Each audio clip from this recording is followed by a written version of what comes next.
अनोखा प्यार। अनन्या और सरिता दो बहनें थीं। अनन्या बड़ी थी और सरिता उससे 2 साल छोटी। दोनों का जन्म एक सामान्य मध्यम आय वाले परिवार में हुआ था। दोनों के पिता किसी दवा की दुकान में हेल्पर का काम करते थे। जाहिर सी बात है, अनन्या और सरिता के पिता की माली हालत कुछ अच्छी नहीं थी। उससे भी बड़ी बात ये थी कि अनन्या जन्म से ही अंधी थी।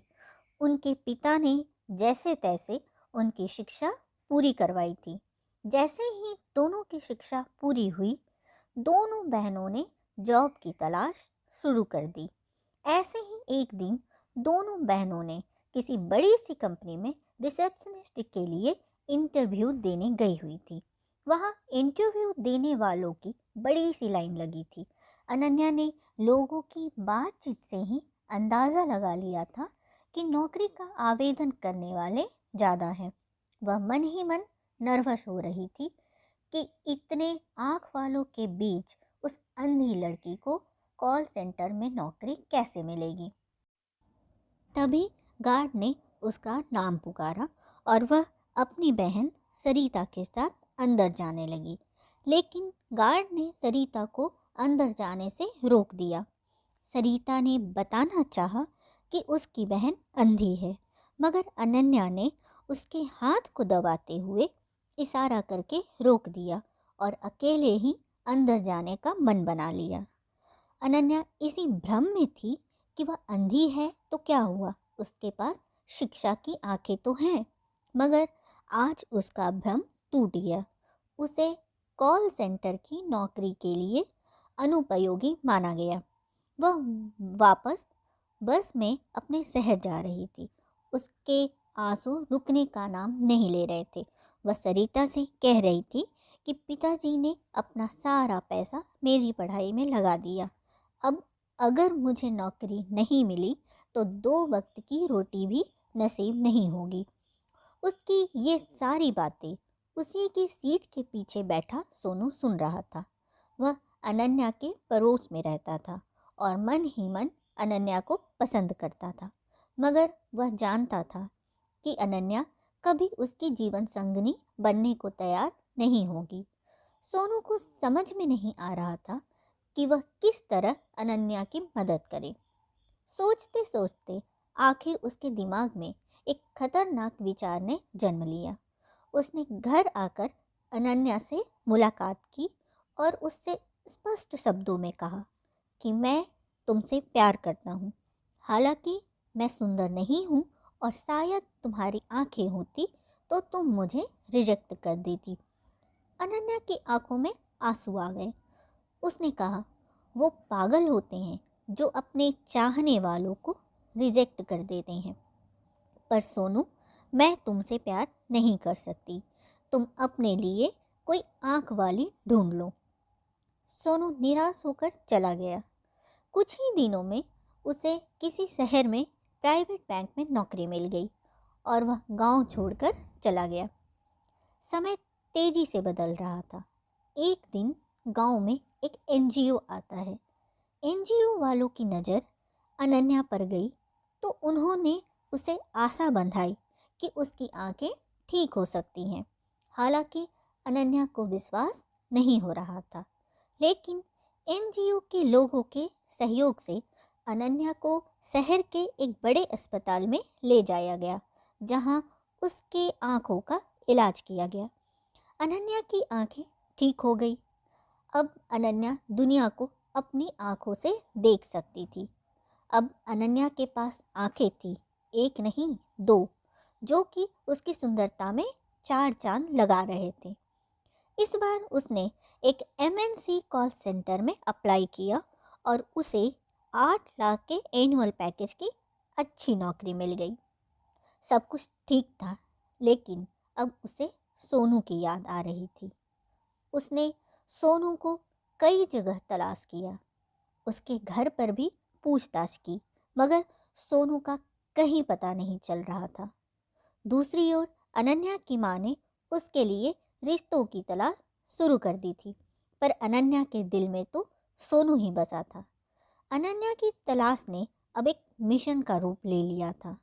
वह सोचती रहती थी कि जो लड़का एक अंधी लड़की को अपना बनाना चाहता हो, उसका दिल कितना सुंदर होगा। वह सोनू से मिलकर उसे सरप्राइज देना चाहती थी। वह सोनू का हाथ पकड़कर कहना चाहती थी कि सोनू, चल शादी करते हैं। पर इसके लिए सोनू का मिलना भी तो ज़रूरी था। सोनू की तलाश अब बदलकर प्रार्थना तक जा पहुंची थी। एक दिन उसे उसी ब्लाइंड स्कूल के एक कार्यक्रम में चीफ गेस्ट बनने का मौका मिला, जिसमें कभी वह खुद पढ़ा करती थी। वह सरिता को साथ लेकर स्कूल की सीढ़ियां चढ़ रही थी। तभी सीढ़ियां उतर रहा एक स्टूडेंट सरिता से टकराकर गिर गया। अनन्या दौड़कर उसे उठाने में मदद करने लगी, जो कि वास्तव में वही सोनू था, जिसने किसी दिन अनन्या से अपने प्रेम का इजहार किया था। जैसे ही सरिता की नज़र सोनू पर पड़ी, उसके मुंह से निकला, सोनू तुम? सोनू ने भी सरिता की आवाज़ पहचान ली। उसने कहा, सरिता तुम यहाँ क्या कर रही हो? सरिता ने कहा, पहले ये बताइए कि आप यहाँ क्या कर रहे हैं? सोनू ने कहा, एक एक्सीडेंट में मेरी दोनों आंखें चली गई, इसलिए ब्रेल लिपि सीख रहा हूँ। अनन्या का तो दिमाग ही चकरा कर रह गया। वह मन ही मन सोचने लगी, क्या यही सोनू है? इतना काला, इतना बदसूरत, और आंखें न होने की वजह से डरावना भी तो लगता है। सोनू ने सरिता से अनन्या के बारे में पूछा तो अनन्या ने तुरंत उसे इशारा किया कि उसके बारे में ना बताएं। सरिता ने सोनू से कहा कि अनन्या तो नहीं आ पाई। सोनू ने थोड़ा उदास होकर पूछा, अच्छा, पर अनन्या को तो चीफ गेस्ट के रूप में इनवाइट किया गया था। अनन्या ने सरिता को कुछ इशारे में समझाया। सरिता उसकी बात समझ गई और उसने कहा कि हाँ, इनवाइट किया था, पर उसकी आंखों के अंधेपन की वजह से नहीं आ सकती, इसलिए मैं स्कूल मैनेजमेंट को मना करने आई हूँ। सोनू की उदासी और गहरी हो गई। उसने सरिता से विदा ली और धीमे धीमे स्कूल की सीढ़ियाँ उतरने लगा। उतरते हुए उसने अपना मोबाइल निकाल लिया और उनमें कुछ नंबर टटोलने लगा। उसे अपने से दूर जाते देख अनन्या ने राहत की सांस ली। अनन्या ने फैसला किया कि अब उसे चीफ गेस्ट नहीं बनना। तभी अनन्या सोनू को फ़ोन से किसी से बातें करते सुनती है। सोनू किसी एनजीओ वालों को डांट रहा था। वह थोड़ा रुक कर ध्यान से सोनू की बातें सुनने लगी। सोनू फ़ोन पर एनजीओ के लोगों को डांट रहा था कि अनन्या आज भी नहीं देख पा रही है। वह एनजीओ वालों को क्या जाने क्या क्या कहता रहा था। आखिर में उसकी आंखों से आंसू निकल पड़े और एनजीओ वालों को बद्दुआ देते हुए कहा, तुम लोगों ने मेरी अनन्या की ज़िंदगी खराब कर दी। काश मेरे पास और आंखें होती तो मैं दोबारा उसे आंखें दान कर देता, मगर इस बार तुम्हारे पास नहीं आता। सारी बातें सुनकर अनन्या की आंखों से आंसू बह निकले। वह सोनू से जाकर लिपट गई और माफ़ी मांगने लगी। उसने जो जो झूठ सरिता से बुलवाया था वो भी बता दिया। सोनू ने हंसकर कहा, अरे पगली, मैं तो जानता था कि आंखें मिलने पर तू मुझे रिजेक्ट कर देगी, इसलिए तो मैं खुद ही तुमसे दूर चला गया। अब मुझे तेरी ज़रूरत नहीं, क्योंकि जब से आंखें तुझे दी है तू मेरी आंखों में ही रहती है। अनन्या रोते हुए सोनू के गले लग गई। उसने कहा, पर सोनू, मुझे तो तेरी ज़रूरत है। शायद मैं सुंदरता के मायने ही भूल गई थी। मुझे माफ़ कर दो। अब अनन्या सोनू के साथ जीने मरने का फैसला कर चुकी थी।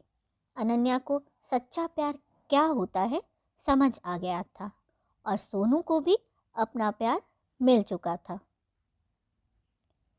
आशा करती हूँ ये कहानी आपको पसंद आई होगी। वीडियो पसंद आया है तो इसे लाइक, शेयर और सब्सक्राइब करें। वीडियो देखने के लिए आपका बहुत बहुत धन्यवाद।